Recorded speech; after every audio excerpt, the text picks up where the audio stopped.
क्या होगा जब एसपीडी वाला रेड रेंजर अपनी दुनिया को बचाते हुए मारा जाता है, पर अगले पल जब अपनी आंखें खोलता है तो अपने आप को मैजिकल दुनिया में पाता है जहां मैजिकल बीस्ट और मैजिक का होना नॉर्मल बात है। तो यहाँ रेड रेंजर अपने आप को जिंदा कैसे रखेगा बिना मैजिक और माना पावर के।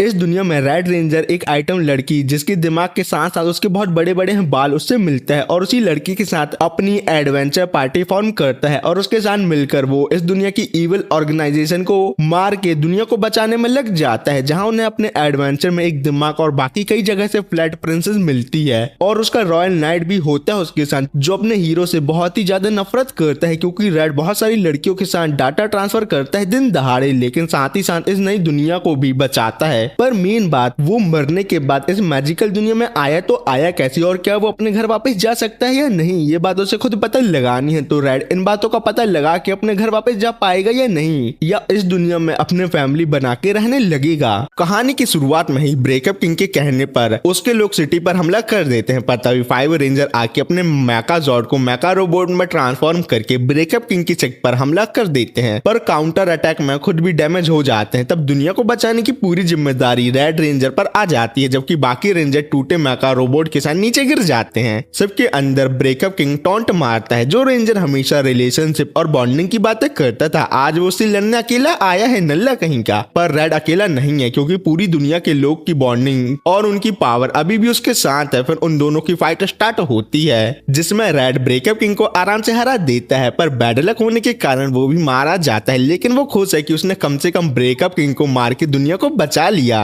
पर उसे इस बात का बहुत ही बड़ा दुख है कि अब वो अपने करीबी लोगों से फिर से नहीं मिल पाएगा। पर यहाँ रेड रेंजर मरता नहीं बल्कि एक मैजिकल दुनिया में पता नहीं कैसे आ जाता है। इस सबके 6 महीने बीतने के बाद दूर कहीं एक नोबल लेडी और उसका बटलर कुछ लोगों का टेस्ट ले रहे हैं। अगर वो इस टेस्ट को पास कर लेते हैं तो वो उन्हें काम पर रख लेंगे, पर बाकी दोनों बंदे गोलम को नहीं हरा पाते और टेस्ट फेल कर जाते हैं। पर जब वो लोग अपने रिजल्ट को एक्सेप्ट नहीं करते और फालतू बातें करना चालू कर देते हैं तो नोबल लेडी सिन अपने गोलम से इन नमूनों को बाहर फेंकने को कहती है और अपने आप से प्रॉमिस करती है कि वो अपने फैमिली टाइटल को किसी भी तरीके से फिर से पाके रहेगी। तभी बटलर बताता है मिस एक और कैंडिडेट आने वाला है जो रिसेंटली बहुत फेमस हुआ है। तभी रेड वहां आके गोलम से फाइट करने लगता है क्योंकि उसे लगता है ये बाकी दोनों को किडनैप कर रहा है, लेकिन जल्दी उसे समझ आ जाता है गोलम को हराना टेस्ट पास करने का एक रास्ता है और ये बात कॉन्ट्रैक्ट में भी लिखी हुई है। तब सिन कहती है तुमने आते साथ ही बिना बोले टेस्ट शुरू क्यों कर दिया, पर ये सब बातें रेड नहीं सुनता और अपने बोलने वाले डिवाइस की हेल्प से रेड रेंजर में ट्रांसफॉर्म होता है, जिस वजह से पता नहीं कैसे उसके पीछे एक बहुत बड़ा एक्सप्लोजन होता है और ये सब सिन को बहुत अजीब लगता है और वो कहती है ये मैजिक तो यूज नहीं कर रहा है क्योंकि इसके अंदर से माना सेंस नहीं हो रहा मुझे, तो ये क्या चीज है और दूसरी बात ये बोलने वाली चीज क्या है। लेकिन बटलर को ये सब बहुत कूल लग रहा था क्योंकि वो दिल से अभी भी एक छोटा बच्चा ही तो है। रेड रेंजर में चेंज होने के बाद रेड एक ही पंच में गोलम को हरा के टेस्ट पास कर लेता है। फिर कुछ समय बाद एक रूम में वो दोनों को बताता है कि मैं किसी और दुनिया से यहाँ एकदम से आ गया। ये बात सुन के बाकी दोनों ज्यादा हैरान नहीं होते क्योंकि इस दुनिया में ऐसी कहानी है जिस हीरो ने डीमन क्वीन को सील किया था वो भी दूसरी दुनिया से ही आया था। फिर ये बताने के बाद रेड अपने रेड कॉस्ट्यूम के बारे में बताता है जो उसकी दुनिया के बच्चों को बहुत ही ज्यादा पसंद है। पर इन बातों को इग्नोर करके सिन कहती है तुम्हारा काम मेरे लिए माना मेटल रुइन से लेके आना है जो रिसेंटली डिस्कवर हुए हैं, क्योंकि मैं उनके ऊपर रिसर्च करके ये पता लगाना चाहती हूँ कि वो यूज करने के लिए सेफ है या नहीं। अगर नहीं है तो मैं रॉयल फैमिली को इसके बारे में इन्फॉर्म करूंगी। आगे बटलर बताता है जब किसी कारण से अर्थ के नीचे फ्लो करता माना बाहर आके क्रिस्टलाइज हो जाता है तो उसे माना क्रिस्टल क्रिएट होते हैं और सब माना क्रिस्टल में डिफरेंट पावर होती हैं। रेड को ज्यादा कुछ तो समझ नहीं आता, बस इतना लगता है कि सिन ह्यूमन और मैजिक की बॉन्डिंग को और अच्छे से डेवलप करना चाहती है और कुछ नहीं। इसलिए वो ट्रांसफॉर्म होकर अपना उड़ने वाला डिवाइस निकालता है और सिन को लेके उड़ जाता है, जहां सिन सोचती है मुझे माना मेटल छोड़ के रेड पर ही रिसर्च करनी चाहिए क्योंकि ये माना मेटल से ज्यादा मिस्टीरियस है। रास्ते में उन्हें कुछ उड़ने वाले मॉन्स्टर मिलते हैं जिन्हें रेड आसानी से हरा के रुइंस पहुंच के कहता है अरे रास्ते में तो हमें कोई मॉन्स्टर ही नहीं मिला, और सिन की बातों को इग्नोर मार के अंदर जाता है जहां उन्हें और भी मॉन्स्टर मिलते हैं जिन्हें रेड अपने अजीबोगरीब डिवाइस से मार देता है अकेले ही बिना सिन की ज्यादा हेल्प के, और कहता है ये मेरी दुनिया के मॉन्स्टर से वीक है और बताता है उसकी दुनिया में ब्रेकअप किंग और उसके लोग दुनिया के सभी लोगों का रिलेशनशिप और बॉन्डिंग हमेशा के लिए ब्रेक करने के पीछे पड़े रहते थे और हम 5 5 रेंजर उन्हें ऐसा करने से रोकते थे। रेड पिछले 6 महीनों से घर जाने का बहुत ट्राई कर रहा था पर जा नहीं पाया, लेकिन तब उसने रियलाइज किया इस दुनिया के लोग को भी एक रेंजर की जरूरत है अपने आप को प्रोटेक्ट करने के लिए, क्योंकि ये दुनिया भी उसी की दुनिया की तरह है। इसलिए वो यहाँ रुक गया। और दूसरी बात, जब तक वो अपनी दुनिया में वापस नहीं जाता तब तक उसके बाकी 4 रेंजर उस दुनिया को किसी भी खतरे से बचा सकते हैं, लेकिन वो इस बात का किसी भी तरह से पता लगा के रहेगा कि उसे इस दुनिया में क्यों बुलाया गया है, पर वो ऐसा कैसे करेगा उसे खुद नहीं पता। फिर वो सिन से अपना ड्रीम के बारे में पूछता है, तब सिन बताती है उसे अपने आर्कमेज फैमिली की पोजीशन फिर से हासिल करनी है, जिसे रॉयल चैप्टर कहते हैं। ये एक टाइटल है एम्पायर के बेस्ट मेज को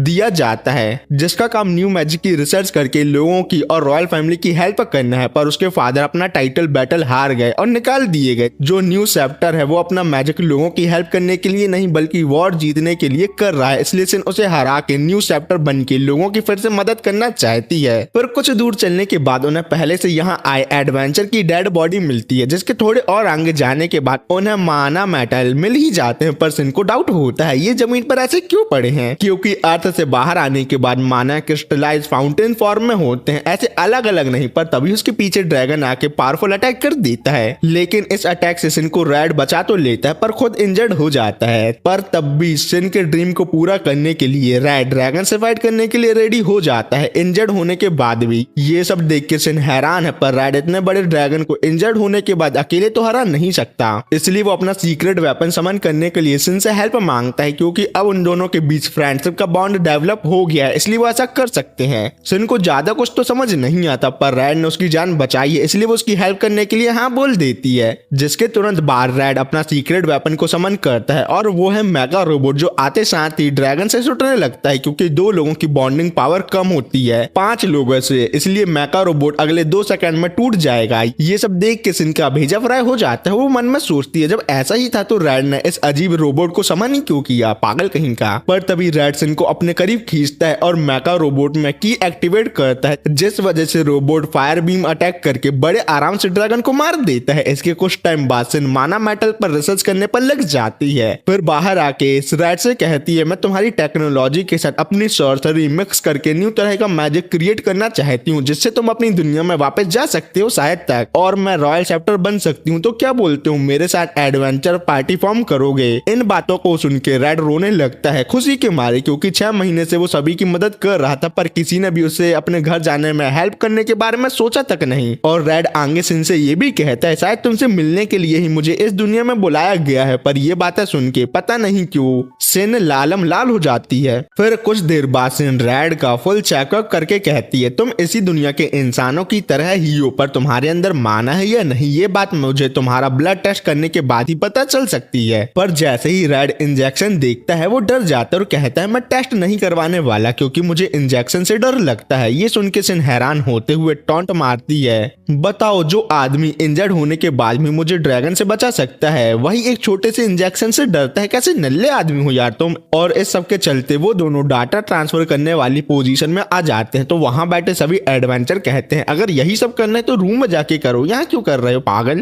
फिर कुछ टाइम बाद गिल्ड मास्टर उन्हें ऑफिशियली गिल्ड में रजिस्टर करने के बाद उन्हें उनका स्टैट्स टैग देते हैं, जिसमें उनके सभी पॉइंट काउंट होंगे और वो अपने स्टैट्स भी देख सकते हैं। और जैसा आर्कमेज फैमिली की बेटी से उम्मीद था, सिन एक आर्कमेज के साथ साथ उसकी माना पावर और इंटेलिजेंस भी बहुत ही ज्यादा हाई है। रेड के हिसाब से सिन इतनी स्ट्रांग है और उसका वाटर मैजिक इतना कमाल का है कि वो बड़े आराम से प्रेजेंट चैप्टर को हरा के न्यू चैप्टर बन सकती है। लेकिन जब सिन रेड के स्टैट्स देखती है तो बड़ी हैरान होती है। उसे पता तो था रेड के स्टैट्स हाई होंगे, लेकिन इतने हाई होंगे उसने सोचा नहीं था। रेड के पंच में 600 टन की पावर है और उसकी किक में 700 टन की पावर। वो अपने ब्लेड से मेटल को इजीली काट सकता है और उसकी हीट की वजह से आराम से कुछ भी चीज मेल्ट हो सकती है। और रेड रेंजर का असली नाम टोगो आसागाकी है। पर इन्हीं बातों के बीच वो लोग गिल्ड में आते हैं जो सिन के यहाँ टेस्ट देने आए थे और फेल हो गए, जिनका नाम लेन और जैत्सु है। पर सिन को वो दोनों याद नहीं थे, क्योंकि उसके यहाँ बहुत से लोग टेस्ट देने आते थे, पर वो किसी कारण रेड से इंप्रेस हो गई थी। जब उन दोनों बंदों को पता चलता है रेड ने सिन के साथ पार्टी फॉर्म की है, तो वो बातों बातों में उसे भगोड़े की बेटी कहते हैं, क्योंकि उसके पापा बैटल हारने के बाद बिना कुछ किए भाग गए थे। पर अपने पापा के लिए ये सब बातें सुन के सिन बहुत ही ज्यादा गुस्सा हो जाती है और कहती है तुम लोग भी कोई ताकतवर लोग नहीं हो, क्योंकि तुम मेरे एक मामूली गोलम को भी नहीं हरा पाए, नल्ले निकम्मे कहीं के।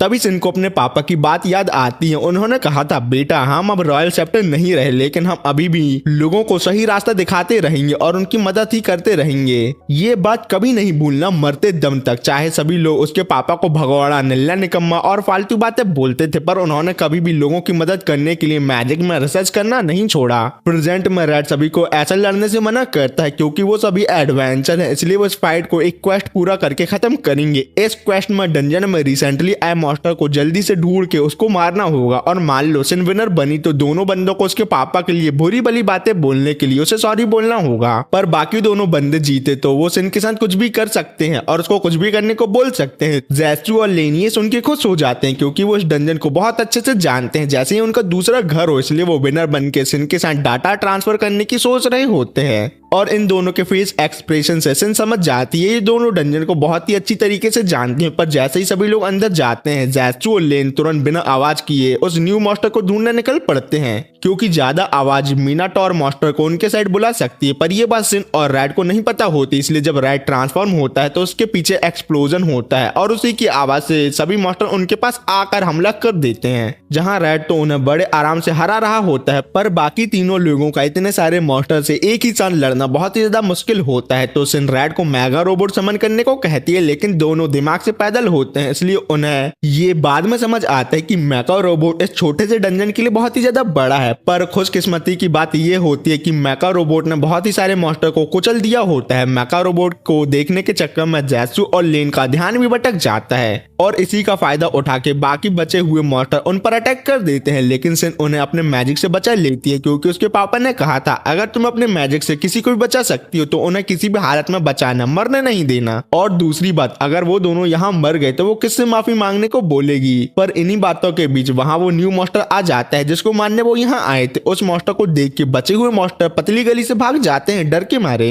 पर जो ये न्यू मॉन्स्टर है इसके बारे में किसी को कुछ नहीं पता, यहाँ तक कि उन्होंने इस टाइप के मॉन्स्टर के बारे में किसी बुक में भी नहीं पढ़ा होता। लेकिन डाटा ट्रांसफर करने के पागलपन में ज़ेसू और लेन मॉन्स्टर को मारने जाते हैं, पर जल्दी समझ जाते हैं यहाँ मॉन्स्टर से वो मरने वाले हैं। पर सही टाइम पे रेड उन दोनों को बचा लेता है, पर समझ जाता है ये मॉन्स्टर बहुत टफ है जितना उसके दुनिया के एनिमी जनरल होते हैं, इसलिए वो सिन को पीछे रहने को ही बोलता है और याद करता है जब उनका सामना अटैक रिफ्लेक्ट करने वाले एनिमी से हुआ था तब ऑलमोस्ट ब्लू रेंजर मरने ही वाला था, पर रेड ने उसे बचा लिया और कहा था ब्लू तुम हमारे टीम के एक आइंस्टाइन हो, इसलिए जल्दी से कुछ सोचो। तब ब्लू ने आइडिया दिया था हमें ऐसा अटैक करना होगा जिससे ये रिफ्लेक्ट ही नहीं कर पाए। तब उन सभी ने विक्ट्री मेगा ब्लास्टर का यूज करके उसे आराम से हराया था। प्रेजेंट में इस वेपन को यूज करने के लिए रेड को सभी लोगों की जरूरत थी। ज़ेसू और लेन को मरना नहीं था इसलिए वो मान जाते हैं, सिन के पास कोई और चारा नहीं था इसलिए वो भी मान जाती है। पर वो सभी जब विक्ट्री मेगा बस्टर का यूज करते हैं तो मॉन्स्टर को कुछ नहीं होता, जिससे रेड समझ जाता है सिन, ज़ेसू और लेन के मन में एक दूसरे के लिए गुस्सा और नफरत है, इसलिए अटैक फेल हो गया। ऐसा तब भी हुआ था जब पहले कभी ब्लू और येलो रेंजर की एक दूसरे से फाइट हो गई थी, तभी मॉन्स्टर उन पर अटैक कर देता है, लेकिन ज्यादा बॉन्डिंग पावर का यूज करने की वजह से रेड कमजोर पड़ जाता है और इंजर्ड हो जाता है। और जब सिन उसे हील कर रही होती है तभी फिर से वो मॉन्स्टर उन पर हमला कर देता है, पर इस बार ज़ेसू और लेन उन्हें बचाते हैं क्योंकि उन दोनों को पता था वो अकेले इस मॉन्स्टर को नहीं हरा पाएंगे, इसलिए उन्हें रेड के अजीबोगरीब पावर की जरूरत होगी। ये सुन के सिन को याद आता है जब ज़ेसू और लेन ने उसके पापा के बारे में भोला बड़ा और गलत बातें कही थी तो उसने भी बदले में उन्हें कमजोर गिरा हुआ नल्ला नकारा कहा था। और ये सब जान के उन सभी के मन से एक दूसरे के लिए गुस्सा और नफरत खत्म हो जाती और एक न्यू बॉन्ड बनता है और उसी बॉन्डिंग की वजह से रेड को पावर मिलती है, जिससे वो मॉन्स्टर को पीछे करके सभी के साथ एक बार फिर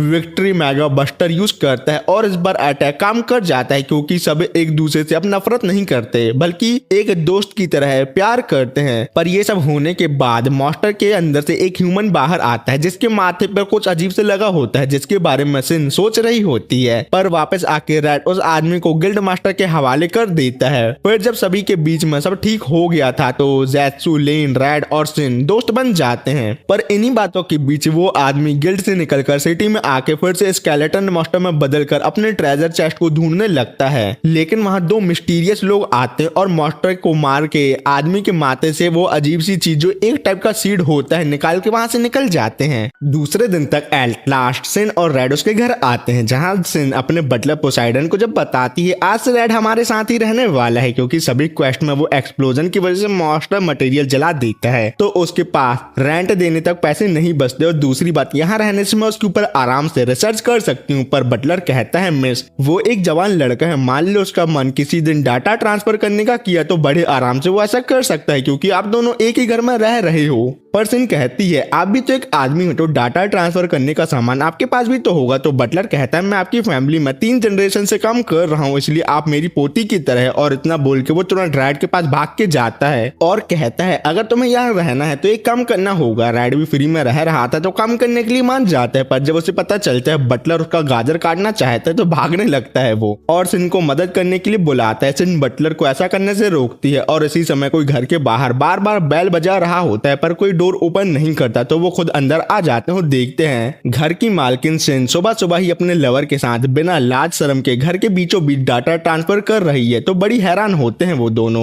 कुछ टाइम बाद पता चलता है ये वही लोग हैं जिन्हें हमने रात में देखा था। लड़की का नाम टेस टीना है, जिसे मैं टीना कहूंगा क्योंकि मेरी मर्जी। और यहाँ तक वीडियो तो ज्यादा लोग देखने ही वाले नहीं है, तो क्या मतलब। टीना एवा लॉस्ट एम्पायर की 3rd प्रिंसेस है और उसके साथ खड़ा लड़का उसका नाइट है जिसका नाम लोजी है, जो रेड को मारने की धमकी देता है कि अगर उसने प्रिंसेस के साथ डाटा ट्रांसफर करने की कोशिश की तो उसकी गाजर नहीं उसका सर काट देगा। पर टीना उसे समझाती अगर वो ऐसा ही लोगों पर गुस्सा करता रहा तो एक अच्छा हीरो नहीं बन पाएगा जिसे लोग प्यार करेंगे। तो लोजी कहता मुझे प्रिंसेस के प्यार के अलावा किसी और का प्यार नहीं चाहिए। पर इन बातों को इग्नोर करके टीना सिन को वो सीट देती है जो उसने कल मॉन्स्टर मैन से लिया था। रेड को तुरंत याद आता है ऐसी चीज तो उसने डंजन में मिले आदमी के माथे में देखी थी। टीना बताती है वो इंसान बिल्कुल ठीक है, पर अब सिन तुम्हें इस चीज पर रिसर्च करनी होगी। पर जब टीना को मालूम चलता है सिन लोगों ने मॉन्स्टर मैन को अकेले ही पहले एक बार हरा चुका है तो वो बड़ी हैरान होती है। फिर वो बताती है इन्हें माना सीड कहते हैं, जो किसी भी पर्सन को अपने डीपेस्ट डिजायर फुलफिल करने यानी अपने मन की सबसे गहराई इच्छा पूरा करने का मौका देती है। प्रिविलेज स्पेल का इस्तेमाल करते हुए ये ऐसा स्पेल है जो सिर्फ माना सीड की मदद से ही कास्ट किया जा सकता है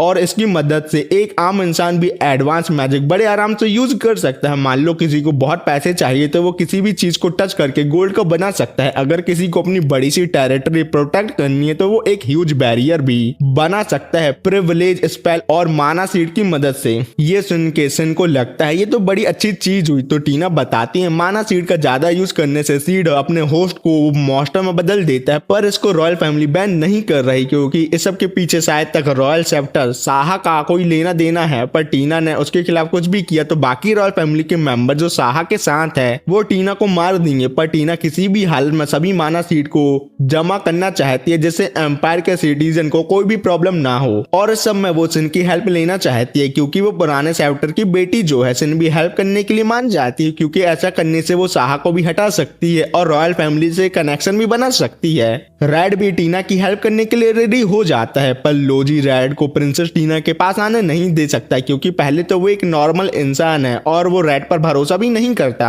उसे लगता है रेड मौका देख के प्रिंसेस के साथ डाटा ट्रांसफर करने का सोचेगा जैसे वो दिन में घर के बीचों बीच सिन के साथ कर रहा था। और दूसरी बात लोजी ही अकेला प्रिंसेस के साथ ट्रैवल करना चाहता है। थोड़ी देर के बाद वो सभी इसका डिसीजन फाइट जीतने के बाद ही डिसाइड करेंगे। अगर रेड जीतता है तो वो साथ आएगा, पर लोजी जीतता है तो रेड उनके साथ नहीं आ सकता। टीना को लगता है रेड लोजी से नहीं जीत पाएगा क्योंकि वो पहले अकेले ही एडवेंचर गिल्ड की हाई बाउंटी वाली क्वेस्ट पूरा किया करता था, इसलिए लोजी बहुत ही ज्यादा पावरफुल है तो इस दुनिया का कोई भी बंदा उसे नहीं हरा सकता। तो सिन मन ही मन सोचती है रेड उसे हरा देगा क्योंकि वो दूसरी दुनिया से जो यहाँ आया है। पर लोजी के पास रॉयल फैमिली की होली सॉर्ड है जिसे फर्स्ट हीरो ने डीमन किंग को स्टील करने के लिए यूज किया था। पर इन बातों को छोड़ के रेड ट्रांसफॉर्म होता है, पर इसमें लोजी का कोई रिएक्शन नहीं आता। पर टीना बहुत ही ज्यादा एक्साइटेड होती है रेड को ऐसा करते देख के। रेड और लोजी की फाइट में दोनों एक दूसरे को बराबरी की टक्कर देते हैं। पर थोड़े टाइम बाद लोजी सीरियस होकर होली सेट का सेकंड फॉर्म यूज करता है, तो ये देख के रेड सीधा अपना मैका रोबोट ही समन कर देता है, ले बेटे,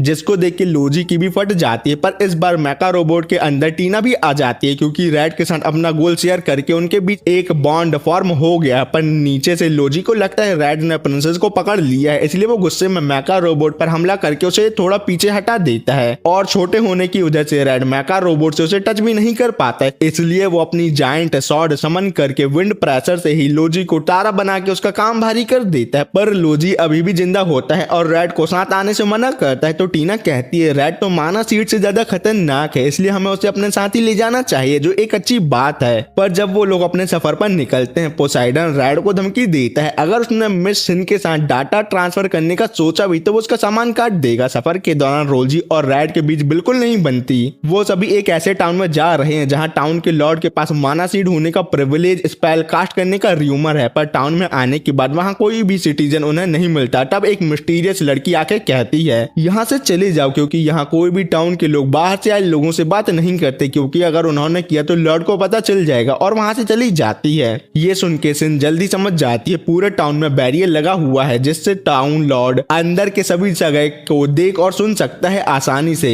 तभी वहां कुछ मॉन्स्टर आके उन लोगों पर हमला कर देते हैं, क्योंकि इन लोगों ने टाउन का रूल फॉलो नहीं किया था। इसके कुछ टाइम बाद लॉर्ड सभी के सामने आता है, जिससे टीना अपनी आइडेंटिटी रिवील करते हुए माना सीड उसे देने का ऑर्डर देती है। पर लॉर्ड ऐसा करने से मना कर देता है, क्योंकि वो किसी को भी हर्ट नहीं कर रहा, बल्कि उल्टा अपने लोगों को सही रास्ते में गाइड करने के साथ साथ डिसिप्लिन में रहना ही तो सिखा रहा है। पर रेड को लगता है ऐसा करने की वजह से टाउन के लोग डर में जी रहे हैं, और इतना ही नहीं लॉर्ड से वो लोग नफरत भी करते हैं। पर जब वो लोग लॉर्ड पर अटैक करते हैं तो उसके अजीब मॉन्स्टर रेड को उसके ब्लाइंड स्पॉट से अटैक करते हैं, जिसे रेड ब्लॉक और काउंटर अटैक भी नहीं कर पाता। सिन जल्द ही एनालाइज कर लेती है कि लॉर्ड एक साथ 2 स्पेल यूज करके ऐसा कर रहा है। वो वैरियर की मदद से देख के अपने फैमिलियर को रेड के ब्लाइंड स्पॉट पर अटैक करने को भेज रहा है, पर ऐसा करना नॉर्मल इंसान के लिए बहुत मुश्किल की बात है। और जब टीना लोजी को रेड की मदद करने को कहती है तो वो कहता है मुझे इस बंदे को पिटता देखते में बहुत ही ज्यादा मजा आ रहा है, इसलिए मैं थोड़े टाइम तक नहीं जा रहा उसे बचाने। पर तभी वो लोग रेड को मार मार के नॉर्मल करके जान से मारने ही वाले होते हैं। पर रेड को किसी तरह स्मोक बॉम्ब की वजह से बचा लिया जाता है। लॉर्ड को पता होता है ये काम किसने किया। थोड़ी देर बाद उन्हें पता चलता है कि रेड को बचाने वाला एक ग्रुप है जो लॉर्ड के अगेंस्ट काम कर रहा है, और लॉर्ड उनकी लोकेशन ट्रेस नहीं कर सकता क्योंकि वो लोग सिटी के बाहर रहते हैं। ग्रुप के लीडर का नाम होता है ग्रोसा। जब ग्रोसा को पता चलता है कि ये लोग लॉर्ड से माना सीड वापस लेने आए हैं तो उनकी मदद करने के लिए रेडी हो जाती है, क्योंकि ऐसा करने से फिर से सिटी पहले जैसी हो सकती है। लोजी कहता है कि मेरे हिसाब से इन लोगों को सिटी छोड़कर चला जाना चाहिए और लॉर्ड को अपने हाल पर छोड़ देना चाहिए, मरे साले। पर ग्रोसा जैसे बहुत सारे लोग हैं जो सिटी से प्यार करते हैं, उनके लिए ये उनका घर है और वो अपना घर छोड़कर नहीं जा सकते।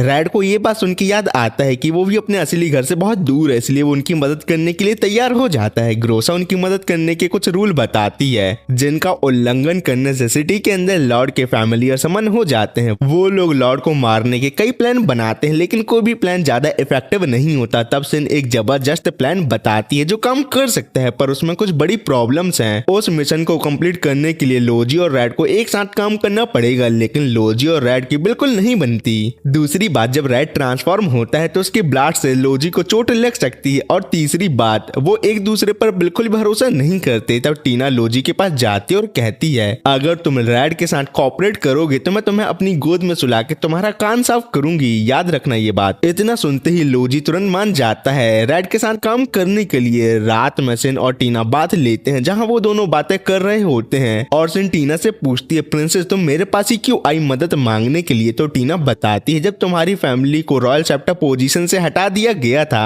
तब भी तुमने वही रास्ता फॉलो किया। तुमने न्यू मैजिक और माना क्रिस्टल पर रिसर्च करना जारी रखने के साथ साथ रॉयल पैलेस में इंफॉर्मेशन लेटर भेजना जारी रखे, जिससे सभी लोगों को पता चल सके क्या चीज खतरनाक है और क्या चीज नहीं। इसलिए मैं तुमसे मिलना चाहती थी और कुछ नहीं। फिर दोनों की आपस में ऐसी ही और भी बातें होती है। जब टीना नहा कर वापस जाने लगती है तो रास्ते में उसकी मुलाकात रेड से होती है जो नहाने जा रहा होता है। तो टीना उससे कहती है तुम अभी वहां जल्दी चले जाओ क्योंकि वहां तुम्हें प्राइवेट स्पेस मिल सकता है। लेकिन मनी मन सोचती है हो सकता है उन दोनों का वहां डाटा ट्रांसफर भी हो जाए, क्योंकि सिन थोड़ी देर और नहा के वापस आने जो वाली है। रेड टीना से कहता है कि वो कल उनके साथ लॉर्ड मैंसन ना चले क्योंकि वहाँ बहुत ज्यादा खतरा है। पर टीना कहती है जैसे तुमने अपने रियल वर्ल्ड में अपने लोगों को बचाने के लिए अपनी जान खतरे में डाली थी, तो मैं भी वैसा ही करना चाहती हूँ अपने लोगों के लिए। तो रेड सामने से जवाब देता है मैंने मरने का कभी नहीं सोचा था। तो टीना मुस्कुराते हुए कहती है मैं भी मरने का नहीं सोच रही नालायक, इसलिए तो तुम अनदर वर्ल्ड के हीरो मुझे प्रोटेक्ट करोगे। ये सब बातें लोजी चुपके सुन रहा होता है और उसे बहुत गुस्सा आ जाता है। जब रेड और सिन एक साथ नहा रहे हो तो लोजी इसी मौके का फायदा उठाकर रेड का बॉन्ड ब्लेड चुरा लेता है, जिससे रेड पावर रेंजर में ट्रांसफॉर्म होता है। लोजी ये इसलिए कर रहा है क्योंकि वो नहीं चाहता टीना अपना प्रोटेक्टर किसी और को बनाए। उसके अलावा अगले दिन जब सब लोग लॉर्ड मैंसन पहुंचते हैं फाइट करने के लिए और वहां जैसे ही रेड ट्रांसफॉर्म होने वाला होता है उसे पता चलता है उसका बॉन्ड ब्लेड चोरी हो गया है, इसलिए वो ट्रांसफॉर्म नहीं हो पाता और लॉर्ड के फैमिलियर उस पर अटैक करके उसे मार के पानी में फेंक देते हैं। रेड को पानी के अंदर जाके सिन बचा लेती है, लेकिन उसे बचाने के लिए सिन को उसे माउथ टू माउथ सांस देनी पड़ती है, जिससे वो बहुत ज्यादा शर्मा जाती है क्योंकि ये उसका पहली बार होता है। पर रेड इस बात को इतना इंपॉर्टेंट नहीं मानता और कहता है हमें जल्दी से मैनर के अंदर पहुंचना चाहिए। मैनर के अंदर टीना लोजी को बताती है कि उनका प्लेन फेल हो गया है क्योंकि रेड पानी में गिर गया था और उसे बचाने सिन गई है। तब लोजी कहता है प्रिंसेस आपको किसी भी चीज की टेंशन लेने की जरूरत नहीं है क्योंकि मैं आपको हर हाल में प्रोटेक्ट करूंगा और ये पूरा प्लान मैं अकेले ही एग्जीक्यूट कर सकता हूँ, मुझ पर भरोसा रखिए। फिर लोजी अपनी होली शॉट का यूज करता है अलग अलग एलिमेंट के फॉर्म में शॉट को बदल कर वो आसानी से सभी फैमिलियर मॉन्स्टर को मार देता है। फिर सीन 2 साल पहले फ्लैशबैक में चला जाता है जहां लोजी एक तंग गली में अकेला बैठा होता है। उसके पास माना नहीं था इसलिए लोग उसे अपने पास नहीं आने देते थे और उसकी बहुत बेइज्जती करते थे, लेकिन असल में लोजी एक बहुत ही पावरफुल वॉरियर था। इसी वजह से टीना उसे अपना बॉडीगार्ड और होली नाइट बनाना चाहती थी। होली शॉट को यूज करने के लिए एक माना लेस पर्सन ही चाहिए होता है क्योंकि उस शॉट को यूज करने में बहुत ज्यादा माना लगता है। अगर कोई माना वाला बंदा उसे यूज करे तो उसका माना खत्म हो जाता है और बुरी से बुरी किस्मत में वो मर भी सकता है। पहले लोजी मदद करने से मना कर देता है, लेकिन टीना कितनी प्यारी प्यारी और दिल से बोली बातें सुनकर वो भी हेल्प करने के लिए मान जाता है उसकी और उसका होली नाइट बन जाता है जो उसे प्रोटेक्ट करता है। वापस प्रेजेंट में लोजी बाकी मॉन्स्टर को भी मार देता है और कहता है मैं ही सिर्फ प्रिंसेस टीना को प्रोटेक्ट करूंगा और कोई नहीं, क्योंकि उन्होंने मुझे मेरे अंधेरे पास्ट से बाहर निकाला है। तब लॉर्ड कहता है पर तुमने तो अपनी उस प्रिंसेस को ही अकेला छोड़ दिया। ये सुनते ही लोजी अपनी शॉट छोड़ देता है और खुद शील्ड बनकर टीना को प्रोटेक्ट करने लगता है। लॉर्ड हंसते हुए कहता है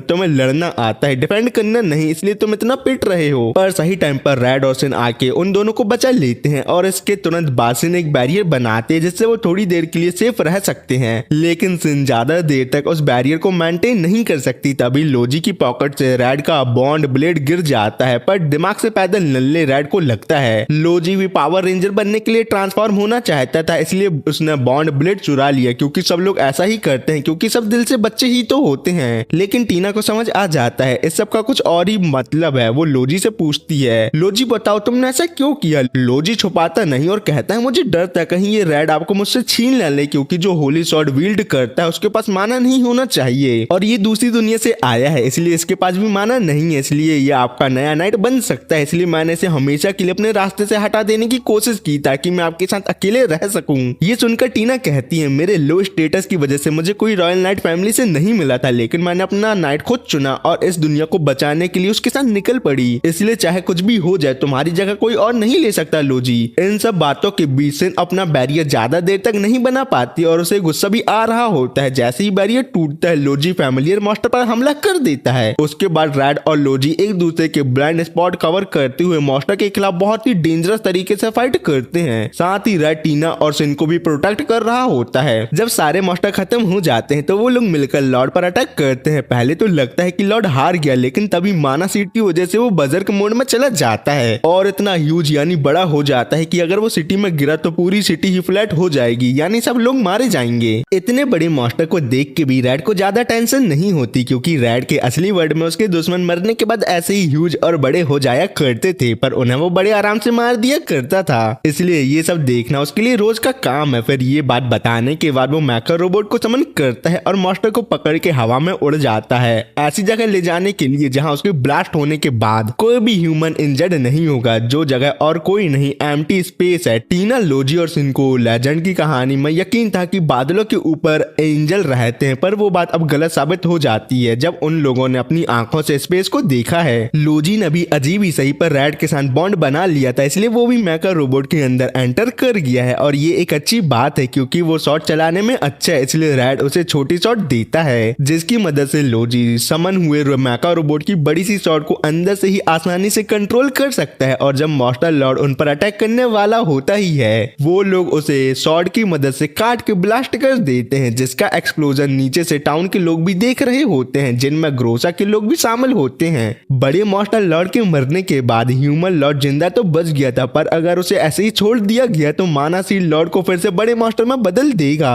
पर इसको ठीक करने के दो सॉल्यूशन है। फर्स्ट है होस्ट को मार दो, या सेकंड होस्ट की बॉडी से माना सीड निकाल दो। इसलिए टीना यहाँ रिवील करती है कि उसके पास भी माना सीड है, जिस वजह से वो भी प्रिविलेज स्पेल यूज कर सकती है। और एक बड़ा सा सिल्वर बीस्ट बाहर आता है जो लॉर्ड को थोड़े टाइम खाने के बाद उसकी बॉडी से माना सीड निकाल के उसे मुंह से थूक देता है। टीना ने बाकी दोनों से ये बात छुपाई कि उसके पास माना सीड है, क्योंकि वो ये नहीं चाहती कि जो व्यक्ति माना सीड पूरी दुनिया में लोगों को बांट रहा उसको ये पता चल जाए कि टीना होस्ट की बॉडी से बिना उन्हें मारे माना सीड निकाल सकती है और कुछ नहीं। और दूसरी बात, टीना का ये बीस्ट फाइटिंग में बिल्कुल भी अच्छा नहीं है, बल्कि गली के कुत्ते से भी कमजोर है, क्योंकि टीना ने अपना प्रिविलेज स्पेल माना सीड को होस्ट की बॉडी से बिना उन्हें मारे निकालने के काम के लिए फोकस किया है। इसलिए उसका बीस्ट सिर्फ यही काम करने के लिए बना है, ना कि किसी और काम करने के लिए। पर टीना की बदकिस्मती, क्योंकि ये बात रॉयल डीमन आबू डाबी को पता चल जाती है। रॉयल डीमन वो डीमन है जिनका जन्म डीमन क्वीन के पेट से हुआ है, और उनका काम 1000 साल से सील हुई डीमन क्वीन को अनसील करना है, जो उनकी माँ है। और माना सीड डिस्ट्रीब्यूट करने के पीछे आबू डाबी ही की तरह बाकी डीमन का हाथ है, क्योंकि माना सीड का ज्यादा यूज करने से इस दुनिया में नेगेटिव माना बढ़ जाएगा और डीमन क्वीन अपने आप ही अनसील हो जाएगी। पर अब टीना उनके इस काम को पूरा होने में बाधा डाल रही है। बिना होस्ट को मारे माना सीड कलेक्ट कर रही है, इसलिए उसका जान से मरना तो पक्का बनता ही है। ये बातें सुन के रेड समझ जाता है डीमन और रॉयल डीमन इस दुनिया के इविल ऑर्गेनाइजेशन है, जैसे उसकी दुनिया के ब्रेकअप किंग और उसके मेंबर थे, इसलिए वो डीमन पर हमला कर देता है। तो बदले में आबू डाबी अपने मॉन्स्टर समन करता है, जो असल में ग्रोसा और उसके बाकी लोग होते हैं। उन्हें जल्दी से टाउन और उसके लोगों को मरने से बचाना था, तो आबू डाबी ने इस बात का फायदा उठाया और उन्हें बदले में रिजेक्टेड और खराब माना सीड दे के बजरकर मॉन्स्टर में बदल दिया। ये सब देख के टीना गुस्से में लोजी को रेड की मदद करने को बोलती है, क्योंकि अब जाके उन्हें पता चल गया है माना सीड डिस्ट्रीब्यूट करने के पीछे रॉयल डीमन का हाथ है, और उनमें से अभी एक उनके सामने है। लोजी के जाने के बाद टीना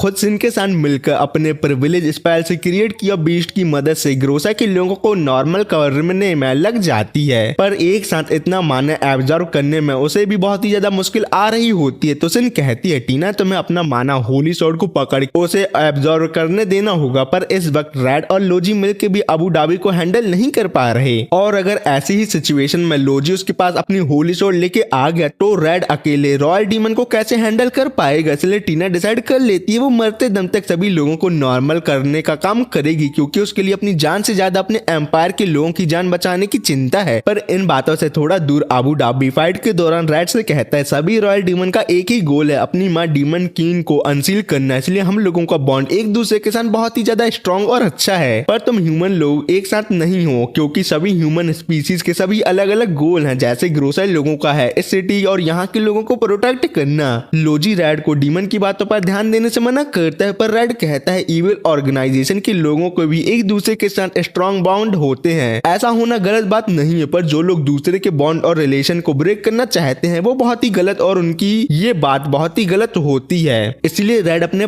पावरफुल अटैक से उसे मारने जाता है, पर आबू डाबी अपने ब्लास्ट हैंड अटैक से रेड और लोजी को इंजर्ड कर देता है। फिर रेड को जान से मारने का ठान लेता है, क्योंकि उसे पता होता है दूसरी दुनिया से आए रेड जैसे लोग बहुत अजीब और पावरफुल होते हैं, और ऐसे लोग डीमन क्वीन को अनसील करने में एक बाधा भी बन सकते हैं। लेकिन लोजी रेड को मरने से बचा के खुद घायल हो जाता है। लोजी अभी भी जिंदा है, क्योंकि होली स्वॉर्ड ने आबू डाबी के अटैक के मानों को एब्जॉर्ब जो कर लिया होता है। जब रेड लोजी से पूछता है उसने ऐसा क्यों किया, तो लोजी के पास भी कोई आंसर नहीं है। पर इस सब की वजह से रेड बहुत ज्यादा गुस्सा हो जाता है, और उसकी बॉडी से डार्क रेड ऑरा भी इमिटेट होने लगता है, क्योंकि पास्ट में रेड की जान बचाने के लिए किसी और ने अपनी जान दे दी थी, और ऐसा रेड अब किसी और को करते नहीं देख सकता, उसकी जान बचाने के लिए और कुछ नहीं। आबू डाबी को पता था दूसरी दुनिया से आए लोग एकदम से पावरफुल हो जाते हैं, पर इससे पहले वो कुछ करता पूरी सिटी में एक बहुत बड़ा मैजिक सर्कल एक्टिवेट होता है जो सभी मॉन्स्टर को पकड़ लेता है। और ये सब करने वाली होती है रॉयल चैप्टर साहा, और सिन को यहाँ देख के उसका मजाक वो उड़ाती है, बताओ प्रीवियस चैप्टर की बेटी होने के बावजूद तुम इतना इंजर्ड हो गई, इससे पक्का साबित होता है तुम अपने बाप की तरह ही वीक हो। साहा के यहाँ आने से आबू डाबी वहां से भाग जाता है और उसे कोई पकड़ भी नहीं पाता, क्योंकि वो भागने में बहुत ही ज्यादा तेज होता है। ये सब खत्म होने के बाद टीना अपना एक्स्ट्रा माना होली स्वॉर्ड को एब्जॉर्ब करने को देती है और लोजी उसे प्रोटेक्ट ना करने की वजह से टीना से माफी मांग रहा होता है। तो दूसरी ओर ग्रोसा सिन को थैंक्स करती है। सिटी और उसके लोगों की 2 बार जान बचाने के लिए सिन को दुख होता है कि उनकी फाइट में पूरी सिटी तबाह हो गई, पर ग्रोसा कहती है ऐसा तो होना ही था, पर जब तुम लोग अगली बार आओगे तो ये सिटी पहले से भी ज्यादा अच्छी मिलेगी। इन बातों पर रेड ज्यादा ध्यान नहीं देता क्योंकि उसका पूरा फोकस इस बात पे है कि अबू धाबी की बातों से ऐसा लग रहा था कि इस दुनिया में दूसरी दुनिया से बहुत से लोग आए हैं। सिन के हिसाब से फर्स्ट हीरो बस दूसरी दुनिया से आया था और उसी ने डीमन क्वीन को सील किया था, पर उसके बाद हीरो वापस अपने घर गया कि नहीं ऐसी किसी भी बात के बारे में हिस्ट्री बुक में नहीं लिखा हुआ। तभी वहाँ साहा आती और कहती है हमें प्रिंसेस टीना को रॉयल पैलेस जाकर ठीक करना होगा क्योंकि ज्यादा माना एब्जॉर्ब करने की वजह से उनका माना सीड टीना के साथ कंबाइन होने लगा है। और जल्दी रॉयल कैपिटल जाने के लिए साहा टेलीपोर्टेशन गेट का यूज करती है और सभी लोग एवालॉस्ट सिटी के सॉर्सरी टावर के सामने आ जाते हैं, जहाँ साहा सिन से कहती है तुम यहाँ पहले भी आ चुकी हो, सही कहा ना मैंने। साहा ने प्रिंसेस टीना को अपने सॉर्सरी टावर में लाकर माना सीड के इफेक्ट को कम करने वाला एलेक्सर दे के ठीक कर दिया होता है। ये देख के सिन साहा से पूछती है तुमने इतने जल्दी एलेक्सर कैसे बना लिया। तो साहा बताती है मैंने पहले से ही माना सीड पर रिसर्च कर रखी है, लेकिन रॉयल फैमिली ने मुझे ये बात पब्लिक करने से मना किया है और कुछ नहीं। ये सुन के सिन को समझ आ जाता है कि रॉयल फैमिली के पास भी माना सीड है। साहा इस बात को एक्सेप्ट करती है और डिटेल में बताती है ज्यादातर नोबल और रॉयल फैमिली के लोगों के पास माना सीड तो है पर वो उन्हें फालतू काम में यूज करते हैं। फिर कुछ देर बाद रेड को पता चलता है कि सॉर्सरी टावर में जितने भी मेज है वो सब लाइसेंस मेज है। सिन डिटेल में समझाती है कि इस दुनिया में किसी भी चीज पर रिसर्च करने के लिए तुम्हें लाइसेंस मेज होना जरूरी है, लेकिन कुछ मेज जिसमें वो खुद है वो सॉर्सरी टावर के लिए काम नहीं करती, पर उनके पास भी लाइसेंस होता है, लेकिन लाइसेंस होने के बाद भी तुम्हारी रिसर्च पब्लिक होगी या नहीं ये बात सॉर्सरी टावर के थ्रू ही अप्रूव होती है। सिंपल शब्दों में कहा जाए तो कौन से मैजिक रिसर्च पब्लिक होगी ये सब रॉयल चैप्टर पर डिपेंड करता है, जो है साहा।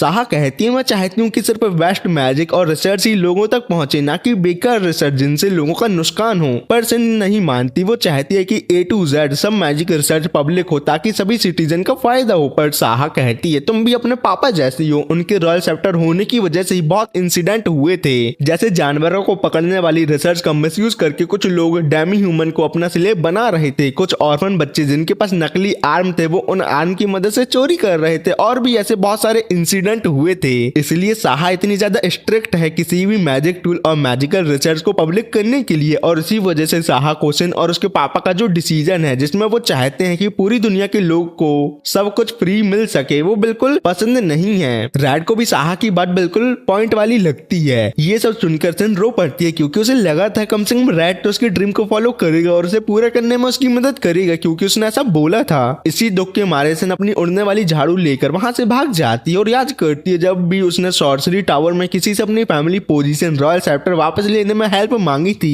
तो सभी ने उसकी मदद करने से साफ साफ मना कर दिया था। इसी बीच रेड अपने उड़ने वाले मेकाजॉर्ड की मदद से सिन के पास जाता है, जहां सिन कहती है रेड तुम हर किसी की बात में हाँ कहते हो ताकि वो तुम्हारे साथ बॉन्डिंग कर सके। तो रेड जो थोड़ा पागल टाइप है वो हवा में सिन के ऊपर कूद कर उसे गिरा देता और कहता है मैं जब से तुमसे मिला हूँ तब से मैंने तुम्हारे ड्रीम को कभी भी चाइल्डिश नहीं समझा, बस मुझे लगा कि तुम्हारा ड्रीम पूरा करने में बहुत ही ज्यादा मुश्किल होगा। अगर बहुत सारे लोग तुम्हारा ड्रीम मिलकर पूरा करें तो तुम्हारा ड्रीम बहुत ही आसानी से पूरा हो सकता है और तुम अपने गोल को अचीव भी कर सकती हो। फिर जब वो दोनों घर जाने लगते हैं तो रेड कहता है मेरे वर्ल्ड में भी ऐसी बहुत सारी चीजें थी जिनको यूज करने के लिए स्ट्रिक्ट रूल और रेगुलेशन थे, और ये अच्छी बात है क्योंकि कोई आम सी चीज भी किसी गलत इंसान के हाथ लग जाए तो वो बहुत खतरनाक हो सकती है। सिन को भी साहा के सिस्टम से कोई पर्सनल प्रॉब्लम नहीं है, बस उसे इतनी दिक्कत है कि साहा को ऐसे सिस्टम डेवलप करना चाहिए जिससे लो क्वालिटी मैजिक आइटम भी लोगों की मदद कर सकें और वो उन्हें आसानी से यूज कर सके, ना कि बदले में उन्हें अपने हाथ पैर गंवाने पड़े।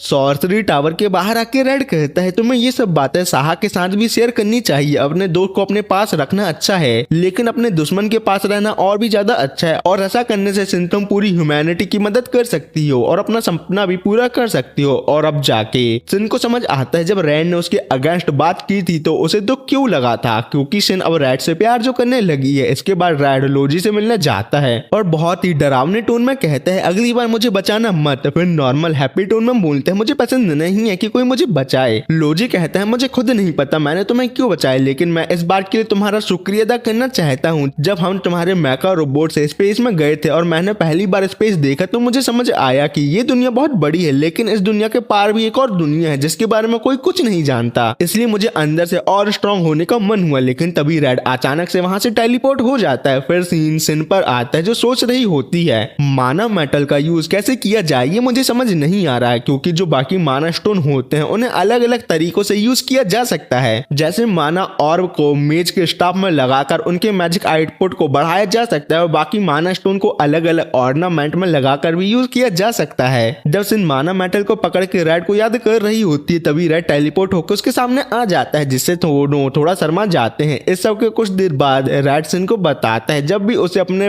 रेंजर दोस्तों की जरूरत होती थी तब उन्हें बॉन्ड ब्रेसलेट की मदद से टेलीपोर्ट करके बुलाता था, क्योंकि ये बॉन्ड एनर्जी के कॉम्बिनेशन से पॉसिबल होता है और सभी रेंजर का एक दूसरे के साथ बहुत स्ट्रॉन्ग और अच्छा बॉन्ड भी है। इसलिए आगे रेड बताता है जिस प्रोफेसर ने किजुना बीस्ट और मैका रोबोट बनाए थे उन्होंने कहा था पूरे यूनिवर्स में एक ही क्रिएशन एनर्जी है जिससे ये सब पॉसिबल होता है और वो है बॉन्ड एनर्जी। रेड को इस कॉन्सेप्ट के बारे में ज्यादा तो समझ नहीं आता, इतना तो पक्का है कि दो लोगों के बीच जितनी स्ट्रॉन्ग बॉन्डिंग पावर होती है वो अपने आप को एटॉमिक लेवल पर बॉन्ड एनर्जी में कन्वर्ट करके किसी और जगह टेलीपोर्ट कर सकते हैं। सन के हिसाब से बॉन्ड एनर्जी की मदद से रेड अपनी असली दुनिया में भी वापस जा सकता है, लेकिन वैसा कर नहीं सकता क्योंकि दूसरी दुनिया में जाने के लिए कुछ स्पेसिफिक प्रिंसिपल होते हैं जो उन्हें अभी समझ नहीं आए हैं। और इस टॉपिक को डिटेल में समझने के लिए सिन और रेड के बीच एक डाटा ट्रांसफर टाइप चीज हो जाती है। अगले दिन जब वो लोग एम्परर से मिलने जाते हैं तो रेड और सिन एक दूसरे को देख नहीं पाते क्योंकि कल रात जो हुआ उस वजह से टीना ये सब नोटिस कर लेती है और तुरंत समझ जाती है कि कल दोनों के बीच डाटा ट्रांसफर हुआ है, इसलिए वो दोनों शर्मा रहे हैं। फिर सभी लोग एवा लॉस्ट एम्पायर के एम्परर से मिलते हैं। एम्परर टीना को मना करते हैं कि वो माना सीड वाले लोगों के पास ना जाए क्योंकि ऐसा करना बहुत डेंजरस है। आगे वो कहते हैं कि अब उनके सोल्जर माना सीड वालों को हैंडल कर लेंगे, लेकिन टीना इंसिस्ट करती है, कहती है कुछ लोग ऐसे होते हैं जो अपना माना सीड नहीं दे सकते तो आपको उन्हें मारना ही पड़ेगा, पर मेरे पास एक ऐसा रास्ता है जिससे मैं बिना उन्हें मारे उनका माना सीड ले सकती हूँ। एम्परर अपनी बेटी के जज्बात समझकर उसे इजाजत दे देते हैं पर कहते हैं अपनी जर्नी पर केयरफुल रहना और कुछ नहीं। पर फर्स्ट प्रिंस डेरियल इस बात को अपोज करता है। वो कहता है हमें माना सीड का यूज अपने मिलिट्री पर्पस के लिए करना चाहिए जिससे हम पूरी दुनिया को अपना किंगडम बना सकते हैं। टीना जवाब देती रॉयल डीमन माना सीड के जरिए कन्वर्ट हुए मॉन्स्टर को कंट्रोल कर सकते हैं और डीमन क्वीन को रिवाइव वो करना चाहते हैं, लेकिन डेरियल को फर्क नहीं पड़ता। वो कहता है हमारे पास होली शॉट चलाने वाला हीरो है इसलिए हम फिर से डीमन क्वीन को सील कर सकते हैं और हमारे पास रॉयल चैप्टर साहा भी है जो माना सीड पर रिवर्स एनर्जी करके उसे मिलिट्री यूज के लिए कारगर बना सकती है। ये बातें सुन के एम्परर भी डिसाइड करते हैं जो लोग अपना माना सीड खुशी से देंगे उन पर साहा रिसर्च करेगी और जो लोग माना सीड देने से मना करते हैं उनके पास टीना जाकर वो सीड कलेक्ट करेगी। जाते वक्त डेरियल टीना से कहता है तुम अपने मरे हुए भाई एल्टीओ जैसा बन रही हो ना। ये सुनकर टीना बहुत ही ज्यादा गुस्सा हो जाती है। बाहर सिन साहा को रोक कर रेड के कहने पर एक पेपर देती है जिसमें कुछ आइडिया लिखे होते हैं ताकि सिस्टम में इम्प्रूवमेंट किया जा सके जिससे नॉर्मल मैजिक आइटम और टूल भी पब्लिक में आ सकें जिससे कॉमन सिटीजन की हेल्प हो सकती है। साहा पहले तो गुस्सा होती है लेकिन एक शर्त पर काम कर लेकिन मान जाती है कि उसके लिए सिन और उसकी टीम को एक खास जगह पर जाना होगा जहां उन सभी का भी फायदा हो सकता है। नेक्स्ट डे रेड की पार्टी डेजर्ट में सनफॉरेस्ट की तरफ जा रहे हैं जहां एंशिएंट एल्फ रहते हैं और शायद तक 10 साल पहले फर्स्ट हीरो की फुल स्टोरी के बारे में उन्हें पता होगा। और दूसरी बात ऐसे र्यूमर है कि सनफॉरेस्ट में किसी एल्फ के पास माना सीड है जिससे वो प्रिविलेज स्पेल यूज करता है और कुछ साल पहले एल्फ और पास के ह्यूमन सिटी से अच्छे कनेक्शन और बॉन्ड था पर एल्फ और ह्यूमन के बीच एकदम से दुश्मनी हो गई। पर रेड ये देख के हैरान होता है कि सन फॉरेस्ट असल में एक बड़ा सा कैक्टस फॉरेस्ट है और अंदर जाने के बाद रेड कहता है ये सब येलो रेंजर को बहुत पसंद आता है क्योंकि वो कैक्टस प्लांट की फैन है। पर एक बार रेड ने बोल दिया था तुम्हें कैक्टस से ही शादी करनी पड़ेगी क्योंकि तुम्हारा नेचर को देख के कोई लड़का तुमसे शादी तो करने वाला नहीं है, जिस वजह से येलो भड़क जाती है रेड के ऊपर। इन बातों को साइड में रख के सिन बताती है पहले यहाँ बहुत सारे ट्री थे लेकिन डीमन क्वीन ने उन्हें तबाह करके पूरी जगह को डेजर्ट में बदल दिया। पर इन्हीं बातों के बीच सिन इंजर्ड हो जाती है तो रेड उसकी लेफ्ट रिंग फिंगर में बैंडेज लगाता है और ये देख के सिन शर्मा जाती है। पता नहीं क्यों लोजी टीना ये सब देख रहे होते हैं। पर इसी वक्त एक टार्जन एल्फ सिन को पकड़ के अपने साथ ले चला आता है और रेड उड़ के उनका पीछा करने की कोशिश करता है लेकिन नहीं कर पाता कैक्टस के कांटों की वजह से, इसलिए उसे मजबूरन पैदल जाना पड़ता है। और इससे पहले टीना और लोजी उन दोनों के पीछे जा पाते, एल्फ उन दोनों पर भी हमला कर देते हैं। लोजी जब उन एल्फ से बोलता है कि हम लोग यहाँ माना सीड वाले यूजर को ढूंढने आए हैं तो वो लोग गुस्से में आ जाते हैं और अपने मैजिक की मदद से उन पर हमला कर देते हैं, लेकिन लोजी अपनी विंड एलिमेंट शॉट का इस्तेमाल करके उल्टा उन एल्फ को ही जख्मी कर देता है। तभी वहां सनफर्स्ट की गार्डियन आमन आ जाती है और अपने लोगों को इतना इंजर्ड देखकर बहुत ज्यादा गुस्से में हो जाती है। फिर वो रेड के जैसे लेकिन इजिप्ट स्टाइल में एक पावर रेंजर में ट्रांसफॉर्म हो जाती है। दूसरी तरफ सिन को वो एल्फ टार्जन इधर उधर ले जा रहा होता है कैक्टस के थ्रू, पर सिन को समझ नहीं आता कि रेड उसे बचाने में इतनी देरी क्यों कर रहा है। तभी उसे याद आता है कि क्यों ना वो टेलीपोर्टेशन मैजिक यूज करे माना मेटल की मदद से जो उसके ब्रेसलेट में लगा हुआ है। बदकिस्मती से यहाँ हमें पता चलता है कि उस रात रेड और सिन के बीच डाटा ट्रांसफर नहीं हुआ था, बल्कि वो तो माना मेटल और रेड के पावर रेंजर डिवाइस पर रिसर्च कर रहे थे और कुछ नहीं। प्रेजेंट में माना मेटल की वजह से सिन रेड को अपने सामने टेलीपोर्ट कर लेती है और रेड आसानी से उस एल्फ टार्जन को हरा देता है और दोनों खुश होते हैं। उनका माना मेटल बॉन्ड एनर्जी से रिएक्ट करके टेलीपोर्टेशन कर सकता है। दूसरी तरफ जब लोजी आमन से कहता है वो यहाँ माना सीड वाले यूजर को ढूंढने आए हैं, तो ये बात सुनकर आमन बहुत ही ज्यादा गुस्सा हो जाती है। फिर आमन बताती है कि ये सूट उसको फर्स्ट हीरो ने दिया था जिसने 1000 साल पहले डीमन क्वीन को सील किया था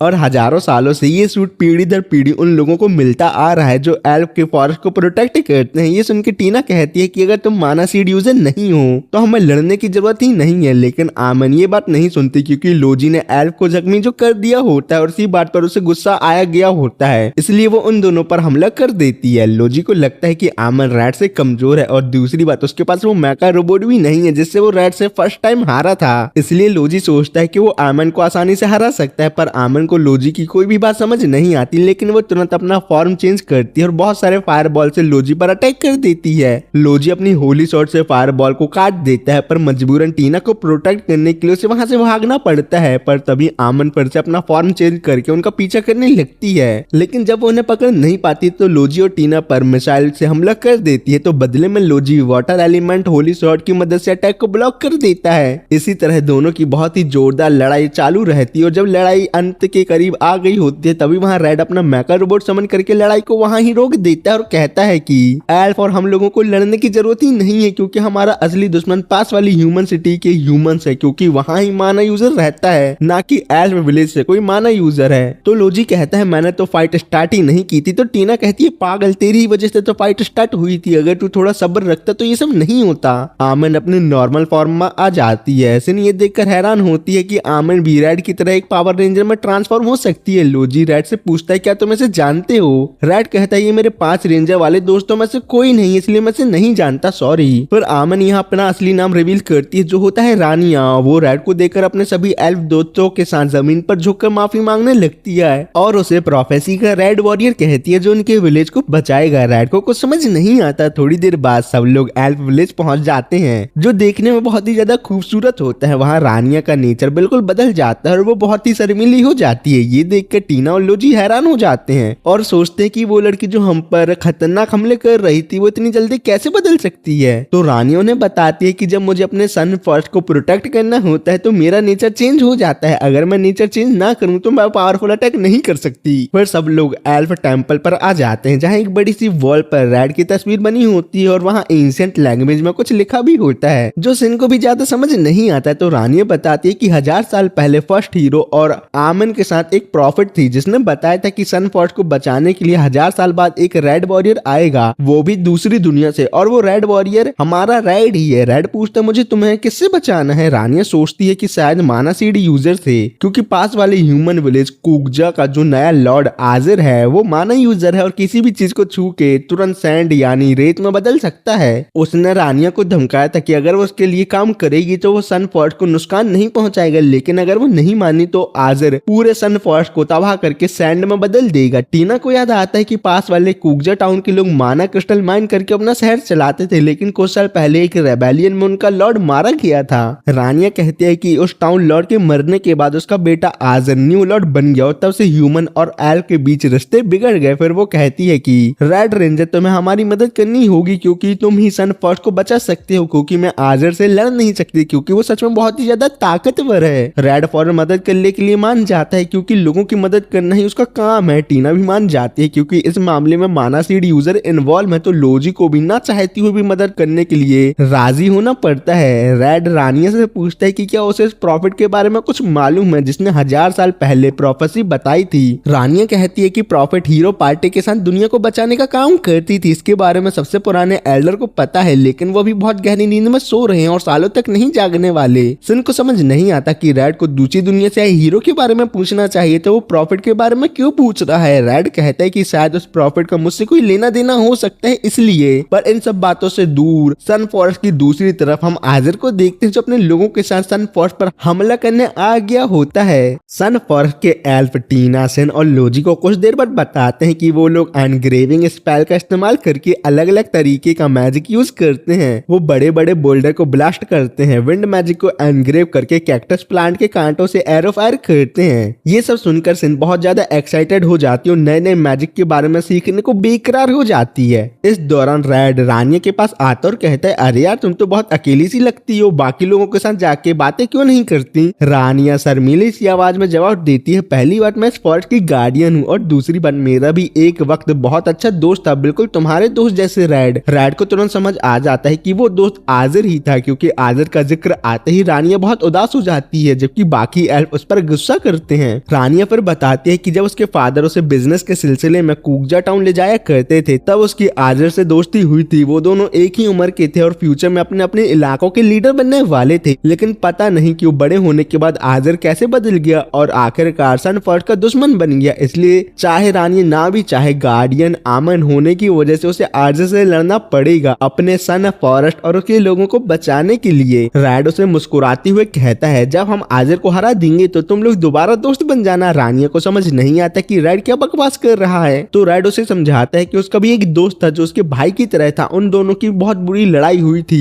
क्योंकि वो दोनों एक दूसरे के दुश्मन बन गए थे, लेकिन जब सब सुलझ गया तो उनकी दोस्ती और भी गहरी हो गई। रेड कहता है कि आजर के साथ भी ऐसा ही हो सकता है, पहले हम दोनों से हराएंगे फिर पूछेंगे कि उसने ये सब क्यों किया। ये बात सुनकर रानिया को रेड की पुरानी जिंदगी की बातें सुनने का शौक होने लगता है, लेकिन सिन को गुस्सा आ जाता है कि रेड अपनी इतनी जरूरी बातें उसके साथ ना करके रानिया के साथ चिपक के क्यों कर रहा है। सिन को ऐसे अजीब देख के लोजी को लगता है कि सिन बीमार हो गई है, इसलिए वो प्रिंसेस टीना को सिन से दूर रहने की बात बोलता है, लेकिन टीना को मालूम होता है ये प्यार में पागल होने की जलन है और कुछ नहीं। पर रेड अपनी पास्ट लाइफ के बारे में बताता है कि उसके माँ बाप की मौत रेड की छोटी सी उम्र में ही हो गई थी। तब उसके डैड के फ्रेंड ने उसे अपने घर लाया, लेकिन रेड उनकी फैमिली में एडजस्ट नहीं हो पा रहा था क्योंकि माँ बाप को खोने का दर्द अभी बहुत नया नया था। तो अंकल ने अपने यार्ड में एक पेड़ लगाया और उससे कहा, जैसे जैसे ये पेड़ यार्ड में बड़ा होता जाएगा वैसे वैसे रेड तुम्हारा रिश्ता हमारी फैमिली के साथ भी मजबूत होता जाएगा, इसलिए फिक्र मत करो। आगे रेड कहता है कि उसके अंकल का जो बेटा कियो हीरो था वो उसकी उम्र का ही था, इसलिए हम दोनों बहुत अच्छे बेस्ट फ्रेंड बन गए। जब भी स्कूल में बच्चे रेड को बुली किया करते थे तो कियो हीरो उन्हें धमकी देता था कि मैं तुम्हारी कंप्लेंट टीचर से कर दूंगा और तुम्हारे बारे में न्यूज़पेपर में भी लिखूंगा, क्योंकि वो स्कूल न्यूज़पेपर का एडिटर था। दोनों साथ फुटबॉल खेलते, साथ ही डांट खाते और धीरे धीरे फैमिली जैसे बन गए। रेड के लिए कियो हीरो दोस्त भी था और उसका भाई भी। कियो हीरो उसकी पढ़ाई में मदद करता है, लेकिन जब रेड को कुछ समझ नहीं आता तो वो उसे मार मार कर सब कुछ समझाता था। ऐसे ही वक्त गुजरता रहा, रेड बड़ा हो गया और अंकल के यार्ड में लगा हुआ पेड़ भी बहुत बड़ा और ताकतवर हो गया था और कियो हीरो की मदद से रेड ने उसी के स्कूल एंट्रेंस एग्जाम को पास करके उसी के स्कूल ज्वाइन कर लिया। फिर भी दोनों का रिश्ता एक दोस्त और एक भाई जैसा ही मजबूत रहा। हाई स्कूल में उन दोनों ने बहुत मस्ती की। कियो हीरो पियानो बजाने में बहुत बेस्ट था। जब कियो हीरो स्टूडेंट काउंसिल प्रेसिडेंट के लिए खड़ा हुआ तो रेड ने उसकी बहुत मदद की, लेकिन स्कूल के बच्चे रेड से कहते, हमने तुम्हारी वजह से कियो हीरो को वोट दिया है क्योंकि वो पढ़ाई में अच्छा है लेकिन उतना फ्रेंडली नहीं है। फिर धीरे धीरे रेड रेंजर टीम में ज्वाइन हो गया और मास्टर से लड़ने लगा। पर जब भी कियो हीरो का कोई पियानो प्लेइंग कंपटीशन होता था तो पूरी फैमिली रेड के साथ उसे चेयर करने जरूर आया करती थी।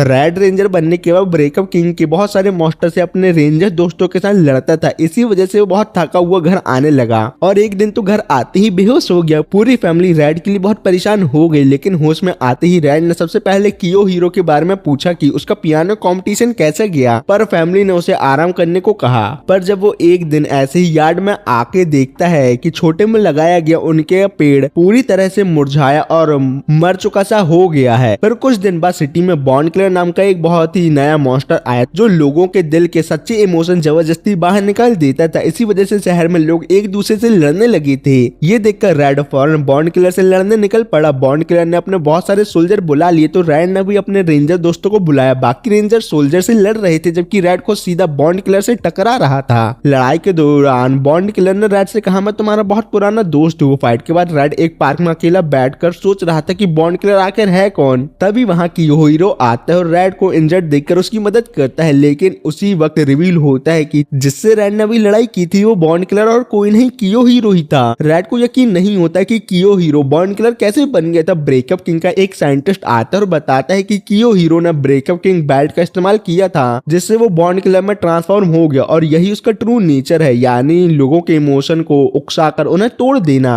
रेड इस बात को बिल्कुल मानना नहीं चाहता था क्योंकि कियो हीरो तो हमेशा से अच्छा लड़का था, सबकी मदद करता था और रेड का सबसे अच्छा दोस्त था। पर कियो हीरो खुद कहता है, मैं तुम्हारा दोस्त या भाई कुछ नहीं हूँ, मुझे तुमसे नफरत है। जब से तुम आए हो मेरे पापा तुम पर ज्यादा ध्यान देते हैं, मेरी बहन तुम्हें सबसे अच्छा भाई समझती है, मुझे नहीं, इसलिए मुझे तुमसे सख्त नफरत है। रेड कहता है ये सब झूठ है क्योंकि जब वो उनके घर पहले दिन आया था तो हाथ बढ़ाकर दोस्ती का पहला कदम खुद कियो हीरो ने ही रखा था, इसलिए रेड तैयार हो जाता उसे मार मारकर सब कुछ याद दिलाने के लिए। लेकिन साइंटिस्ट इस मौके का फायदा उठाकर रेड को भी ब्रेकअप किंग मॉन्स्टर में बदलने की कोशिश करता है, लेकिन ये काम नहीं करता। लेकिन तब तक बहुत ज्यादा नेगेटिव एनर्जी जमा करके बॉन्ड किलर यानी कियो हीरो एक बहुत बड़े इविल मेका रोबोट बन जाता है। तो उससे लड़ने के लिए रेड की मदद को बाकी रेंजर आ जाते हैं और कहते हैं तुम्हें सब कुछ अकेले हैंडल करने की कोई जरूरत नहीं है, इसलिए हम इस बड़े मेका रोबोट को हरा देंगे और तुम अपने भाई से बात करके उससे अपना रिलेशन फिर से पहले जैसा कर लेना। लेकिन रेंजर का मेका रोबोट बॉन्ड किलर वाले मेका रोबोट से हारने लगता है क्योंकि उसके पास नेगेटिव एनर्जी की पावर होती है। और जब सब कुछ खत्म दिखाई देने लगता है तब एक मिस्टीरियस मेका रोबोट आकर उनकी मदद करता है जिसका असली पता किसी को पता नहीं होता कि वो कौन है। उसकी मदद से वो लोग बॉन्ड किलर को आसानी से हरा देते हैं। इसके बाद शहर के सारे लोग जिन्होंने एक दूसरे से लड़ाई की थी नॉर्मल हो जाते हैं और फिर से दोस्त बन जाते हैं। लड़ाई खत्म होने के बाद कियो हीरो भी नॉर्मल हो जाता है और रेड से कहता है मैंने तुम्हारा भरोसा तोड़ दिया इसलिए हम पहले जैसे नहीं रह सकते। तो रेड उससे कहता है चलो हम एक नई शुरुआत करते हैं एक नए रिश्ते के साथ। ये बात सुनकर प्रेजेंट में सारे लोग खुश हो जाते हैं क्योंकि रेड की कहानी सुनने में लोजी को छोड़ के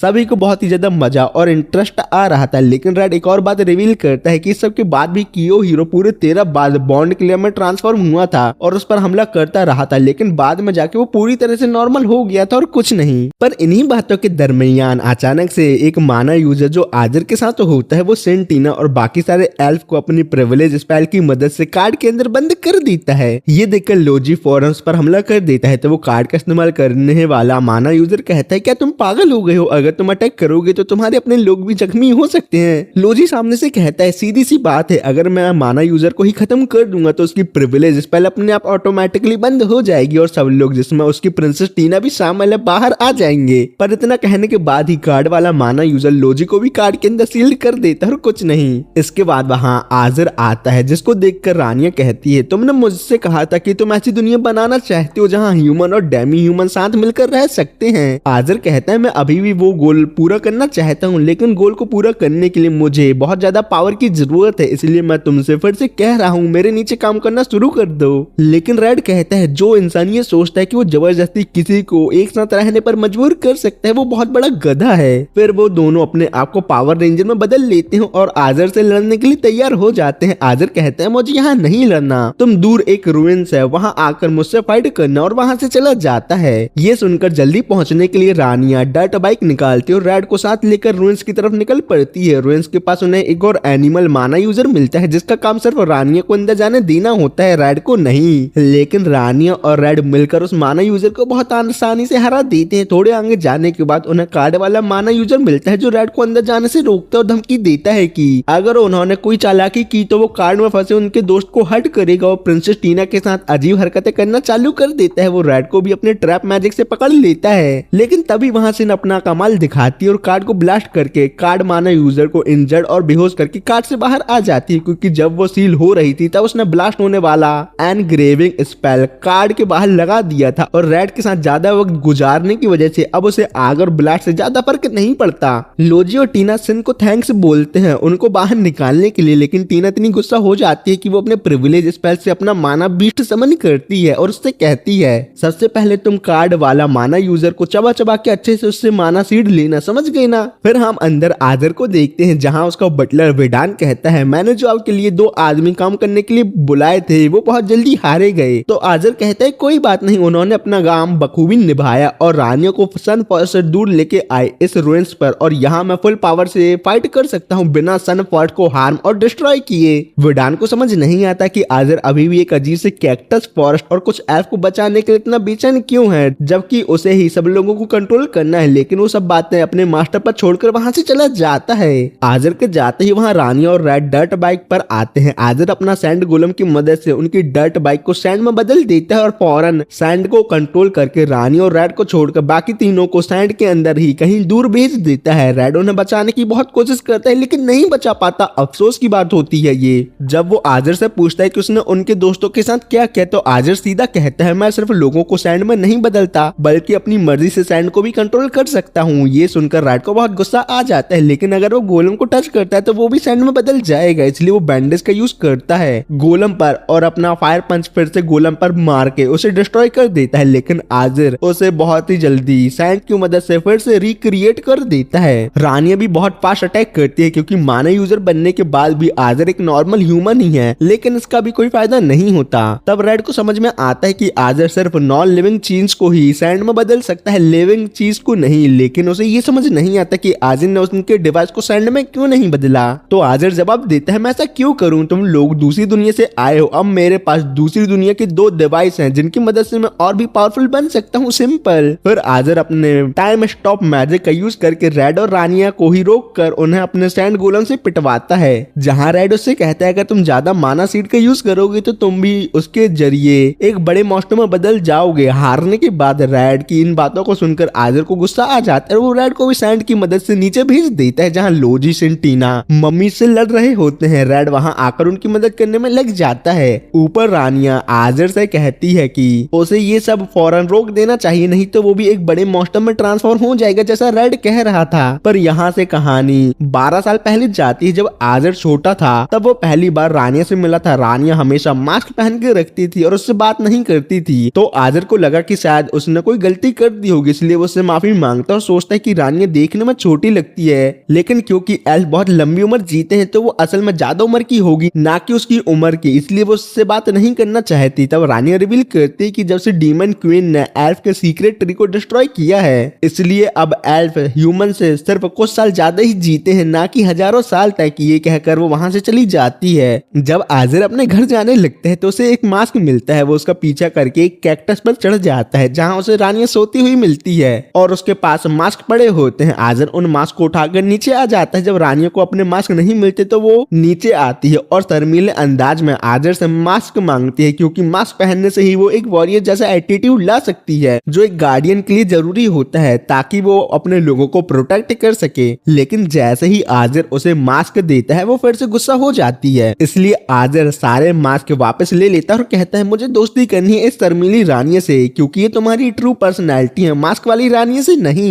इसी तरह धीरे धीरे दोनों दोस्त बन जाते हैं और साल गुजरते रहते हैं। रानिया अपने दिल की सारी बातें आजर से शेयर करती है और आजर भी उससे अपनी सारी बातें करता है। जहां आजर ने रानिया को बताया था कि वो ह्यूमन और डेमी ह्यूमन को एकजुट करना चाहता है जिससे वो मिलजुल कर रह सके, और इस काम के लिए उसने रानिया की मदद भी मांगी थी। पर प्रेजेंट में रानिया आजर से पूछती है कि अपना गोल पूरा करने की वजह से वो इतना बदल गया है, और फिर से उसे पहला जैसा होने को बोलती है। लेकिन आजर फिर से अपने टाइम मैजिक का यूज करके रानिया को ही रोक देता है। और जब रेड अपने रेड मेगाजॉर्ड की मदद से सरफेस पर आता है तो क्या देखता है कि आजर ने रानिया को हरा दिया होता है और उसका ट्रांसफॉर्म होने वाला डिवाइस लेकर खुद को एक पावर रेंजर में ट्रांसफॉर्म कर लेता है रानिया के जैसे। सेन अपने जादू से रानिया को हील करने लगती है और रेड को कहती है कि वो आजर को संभाले। रानिया भी रेड को कह देती है कि सन फॉरेस्ट और एल्फ की हिफाजत आजर को हराकर सिर्फ वो ही कर सकता है। लेकिन तभी आजर कहता है कि अब उसके पास दूसरी दुनिया से आए हुए लोगों की ताकत है जिसकी मदद से वो पूरी दुनिया को बगैर किसी मुश्किल के अपने काबू में रख सकता है। लेकिन तभी रेड उसे रोकने के लिए उसके साथ लड़ाई शुरू कर देता है। फिर मंजर पिछले वक्त में चला जाता है जहां माइन में काम करने वाले वर्कर आजर से शिकायत करते हैं कि तुम एल्फ चीफ की बेटी को अच्छी तरह से जानते हो, इसलिए सभी एल्फ को ज्यादा पैसे देते हो और हम ह्यूमन को कम पैसे देते हो। तो आजर जवाब में कहता है कि ऐसा कुछ नहीं है यार, एल्फ अपनी जादुई ताकत से जमीन के नीचे ब्लास्ट करके बगैर किसी जान गंवाए माइनिंग कर लेते हैं जो हमारे शहर के लिए फायदेमंद है, लेकिन इंसान ऐसा नहीं कर सकते, इसलिए ह्यूमन को एल्फ से कम पैसे मिलते हैं और कुछ नहीं। जब आजर अपने पापा के साथ खाना खा रहा होता है तो वो पूछता है क्या सॉर्सरी टावर ने अब तक एन्चेंटेड कार्ट और एन्चेंटेड गोलम से पाबंदी हटाने का सोचा कि नहीं, ताकि ह्यूमन को माइनिंग में मदद मिल सके। आजर के पापा कहते हैं कि वो लोग अभी भी रिसर्च कर रहे हैं कि ये चीज इस्तेमाल करना बिल्कुल महफूज है या नहीं। इन बातों के बाद आजर के पापा उससे कहते हैं कि तुम्हें रानिया से बात आगे बढ़ाकर शादी कर लेनी चाहिए, और इस बारे में मैंने एल्फ चीफ यानी रानिया के पापा से भी बात कर ली है और उन्हें कोई एतराज नहीं है इस शादी से। अगर तुम एक डैमी ह्यूमन से शादी करोगे तो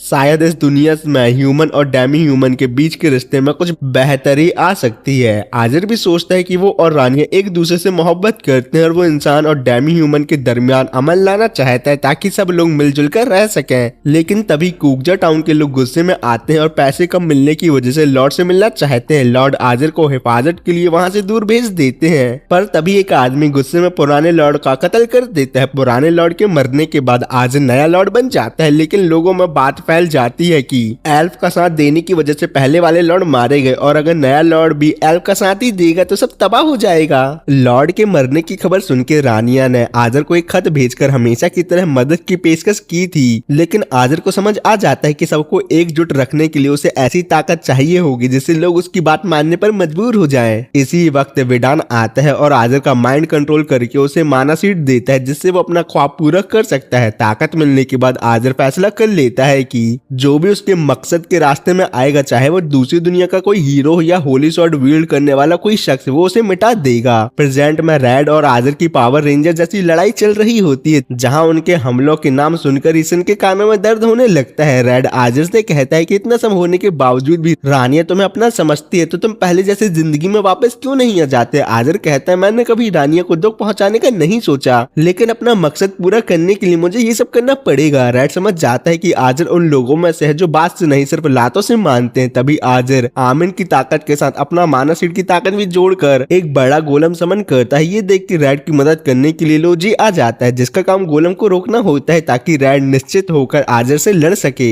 लेकिन आजर रेड को जख्मी कर देता है और अपने टाइम मैजिक से सबको एक जगह जमा देता है ताकि कोई रेड की मदद करने ना आ सके। सिर्फ सिन को ये अजीब लगता है कि उनका जिस्म तो जम गया है लेकिन उसका दिमाग क्यों अभी भी चल रहा है। लेकिन लोजी टाइम मैजिक से जमा नहीं होता, इसलिए वो तुरंत आजर पर हमला करके उसके टाइम मैजिक को तोड़ देता है और सबको आजाद कर देता है। तब सिन बताती है कि आजर अपने गोलम की मदद से वक्त को रोकता नहीं था, बल्कि अपनी सैंड हमारे जिस्म पर जमा देता था। इसी वजह से हम हिल नहीं पाते थे, लेकिन हमारा दिमाग काम कर रहा था।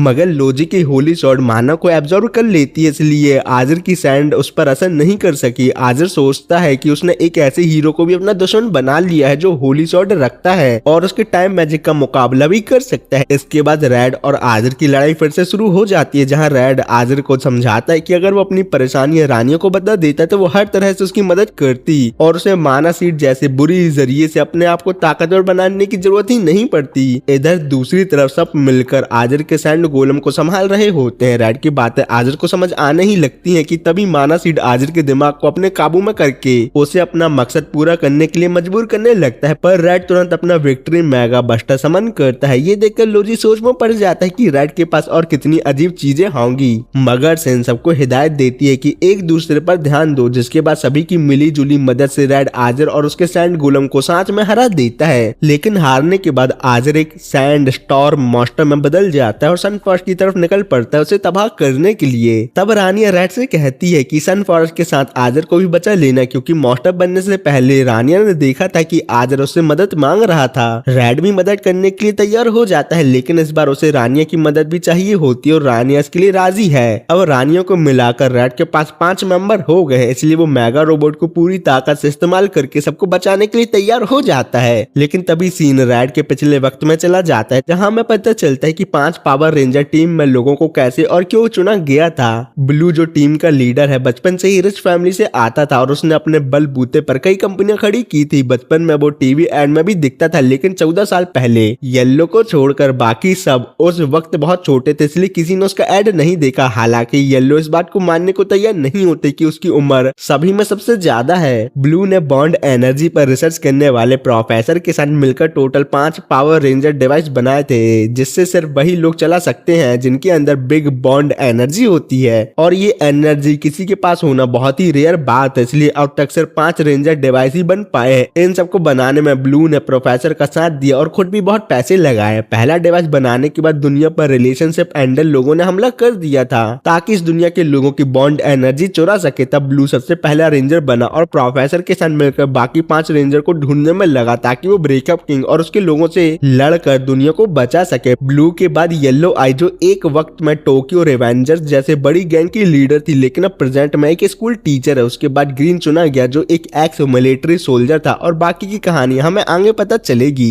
मेगा रोबोट में बैठने के बाद किसी को समझ ही नहीं आ रहा होता कि आगे क्या करना है। रेड सबको कहता है कि सब लोग ध्यान लगाओ और फिजूल बातें मत करो। फिर सब लोग मिलकर अपनी पावर कंबाइन करके मेगा ब्लास्ट से आजर द मॉन्स्टर को खत्म करने की कोशिश करते हैं मगर वो तबाह नहीं होता और फिर से अपने आप को सैंड मॉन्स्टर में बदल लेता है। ये देखकर किसी को समझ नहीं आता कि अब उसे कैसे हराया जाए। रेड को लगता है कि उसके पास एक आइडिया है तो वो सबसे पहले अपनी ग्रेट बॉन्ड शॉट को समन करता है। तो लोजी मजाक में कहता है क्या तुम इससे डांडिया खेलने वाले हो। रेड जवाब देता है कि नहीं, जैसे लोहा लोहे को काटता है वैसे ही एक भवंडर ही दूसरे भवंडर को काट सकता है। इसलिए वो इस शॉट की मदद से एक दूसरा टॉर्नेडो बनाएगा जो आजर के टॉर्नेडो को मिटा देगा। लेकिन ये हमला भी काम नहीं करता बल्कि इस हमले की वजह से सबको चक्कर आने लगते हैं और कुछ लोग तो उल्टी भी कर देते हैं। लेकिन तभी सिन कहती है कि आजर अब सैंड के साथ पूरी तरह से मिल चुका है, चाहे हम उसके टॉर्नेडो को कितनी बार भी तोड़ दें वो दोबारा सैंड की मदद से अपना टॉर्नेडो मॉन्स्टर फॉर्म बना लेगा। ये सुनकर रानिया परेशान हो जाती है कि क्या इतने खतरनाक मॉन्स्टर में बदलने के बाद आजर वापस कभी नॉर्मल हो पाएगा या नहीं।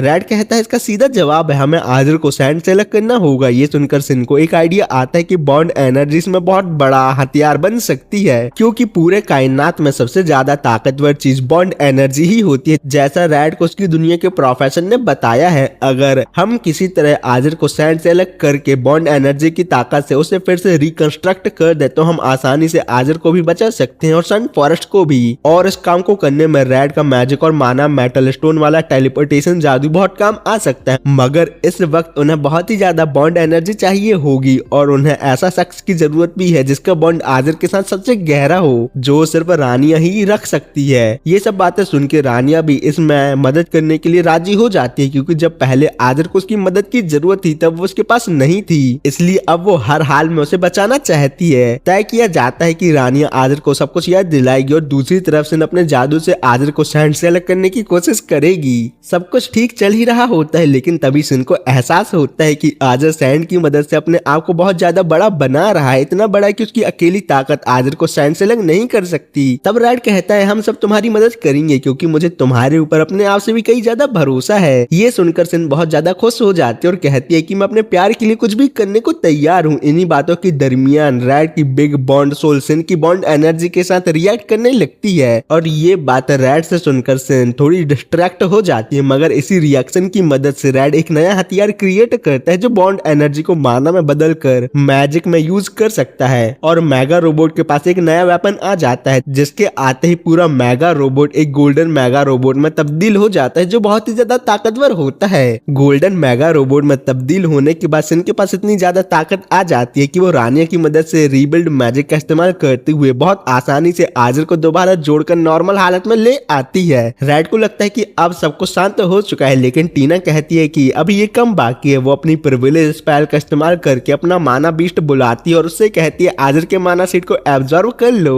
ताकि वो दोबारा सैंड मॉन्स्टर में तब्दील ना हो पाए। इतना सब होने से सन फॉरेस्ट को ज्यादा नुकसान नहीं हुआ था पर फिर भी अपनी गलती मानकर आजर सभी सन फॉरेस्ट के एल्फ से माफी मांगता है। तो एल्फ कहते हैं कि गार्डियन रानिया ने हमें सब कुछ पहले ही बता दिया है इसलिए हम तुमसे नाराज नहीं है बल्कि तुम्हारे उस गोल में तुम्हारा साथ देंगे जहाँ तुम एक ऐसी दुनिया बनाना चाहते हो जिसमें ह्यूमन और डेमी ह्यूमन साथ मिलकर रह सकेंगे। ये देखकर रेड कहता है कि अब तो सब कुछ अच्छे से खत्म हो गया है लेकिन बदकिस्मती से तभी वहाँ विडान आ जाता है और सब पर हमला कर देता है। विडान को देखते ही टीना समझ जाती है कि विडान कोई आम इंसान नहीं बल्कि डीमन क्वीन की एक औलाद है जिसे रॉयल डीमन कहते हैं, बिल्कुल आबू डावी की तरह। पर हमें यहाँ पता चलता है कि विडान थोड़ा अजीब मिजाज का होता है, उसे अपनी मदर डीमन क्वीन को अनसील करना है और फिर उससे शादी करनी है। ये सुनकर सब लोग बहुत शौक में आ जाते हैं और रेड विडान से पूछता है तुमने जो बोला वो तुमने सोच समझ के ही बोला है ना क्योंकि वो तुम्हारी सगी माँ है। ये सुन के विडान साफ करता है कि मेरी माँ ने सारे बच्चों में मुझे सबसे ज्यादा प्यार दिया है और वही एक ऐसी लड़की थी जिन्होंने मुझे मुस्कुराती हुई कबूल किया वरना किसी ने नहीं किया। ये कहकर वो सब पर हमला कर देता है जिससे टीना को चक्कर आ जाते हैं बेचारी। विडान आगे ये भी बताता है अगर आजर ये काम कर लेता तो मुझे यहाँ आने की जरूरत ही नहीं पड़ती। बनती। और यहाँ एक सच सामने आता है कि कुकजा टाउन के लोगों को विडान ने ही मैनिपुलेट किया था, जिस वजह से लोगों ने आजर के बाप का कत्ल कर दिया। और उसी ने आजर के दिमाग में ये बात डाली कि उसे अपना सपना पूरा करने के लिए बहुत ताकत की जरूरत है, जो उसे माना सीट से ही मिल सकती है। ये बातें जानकर आजर बहुत ज्यादा गुस्से में आ जाता है। उसके पापा को मारने के पीछे विडान का हाथ है, ये उसे और भी ज्यादा गुस्सा दिला देता है। पर तभी अचानक एक और रॉयल डीमन वहां आ जाता है, जो होता है आबू डाबी। विडान को लगता है कि उसका क्रेडिट छीनने आया है, पर आबू डाबी कहता है मुझे तुम्हारी किसी प्लान में दिलचस्पी नहीं है। लेकिन यहाँ होली सॉल्ट विल्डर, दूसरी दुनिया से आया हीरो और कई ऐसे लोग मौजूद है जो डीमन क्वीन के रिवाइवल और अनसील होने में रुकावट बन सकते हैं। इसलिए मैं चाहता हूँ कि हम दोनों मिलकर इन सबको खत्म कर दे। अपनी माँ को अनसील करने वाली बात सुनकर विडान भी आबू डाबी की इस बात से राजी हो जाता है। इससे पहले कि रेड पावर रेंजर में ट्रांसफॉर्म हो पाता, आबू डाबी उसे ट्रांसफॉर्म होने से ही रोक देता है, जो एक सही मूव साबित होता है। फिर सब लोग दोनों रॉयल डीमन से लड़ने लगते हैं, पर कोई भी उनके सामने ज्यादा देर तक टिक नहीं पाता, जबकि रॉयल डीमन हमला करते करते सीधा लोजी और बाकी लोगों पर वार ही कर देते हैं। पर रेड सिन को घायल होने से बचा लेता है, पर अपने दोस्तों को जख्मी होता देखकर रेड को बहुत ही ज्यादा गुस्सा आ जाता है। इसलिए वो लोजी से कहता है कि अब मैं एक ऐसा फैसला लेने जा रहा हूँ जिससे मैं बहुत बड़ी मुसीबत में पड़ सकता हूँ। इसलिए अगर मैं अपने ऊपर से कंट्रोल खो दूं और तुमसे हैंडल ना हो पाए तो मुझे सीधा मार देना, ये बात अच्छे से याद रखना, ओके। और फिर वो ट्रांसफॉर्म हो जाता है एक बहुत ही डेंजरस और खतरनाक ब्लैक रेंजर में। फिर हमें रेड का पास्ट दिखाया जाता है। जब वो छोटा था तो अपने माँ बाप से पूछता है कि उसका नाम का क्या मतलब है। उसके पापा कहते हैं कि इसका मतलब होता है बहुत सारे दोस्त बनाना।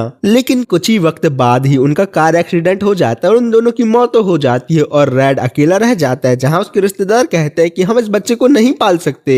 बताओ ये कितना बदनसीब है। इससे अच्छा तो इसे अपने माँ बाप के साथ ही कार एक्सीडेंट में मर जाना चाहिए था। फिर जो कहानी अधूरी रह गई थी कि 5 पावर रेंजर का सिलेक्शन कैसे हुआ, वो अब जाके पूरी होती है। एक दिन शहर में ब्रेकअप किंग का एक मॉन्स्टर हमला कर देता है। इसी दौरान एक स्कूल की लड़की वहां पहुंचती है। उसे समझ नहीं आता कि ये लोग असल में मॉन्स्टर हैं और इसी गलत फहमी में वो अकेले ही उन मॉन्स्टर को हरा देती है। तब वहां येलो रेंजर आती है। उसकी आवाज सुनते ही लड़की पहचान लेती है कि ये तो उसकी क्लास टीचर ही है। इसी वजह से वो लड़की पिंक रेंजर के लिए सिलेक्ट हो जाती है। और दूसरी बात कि ये लड़की का नाम भी बिग बॉन्ड वाली लिस्ट में था, इसलिए वो कभी न कभी पिंक रेंजर बनने ही वाली थी। लेकिन येलो और पिंक रेंजर के दरमियान इस बात पर बहस हो जाती है कि पिंक रेंजर कौन बनेगा। नई पिंक रेंजर कहती है कि आप अपने स्टूडेंट से लड़ रही हैं, ये कितनी गलत बात है, और जब आपके बाल पीले हैं तो आपको येलो रेंजर ही बनना चाहिए ना।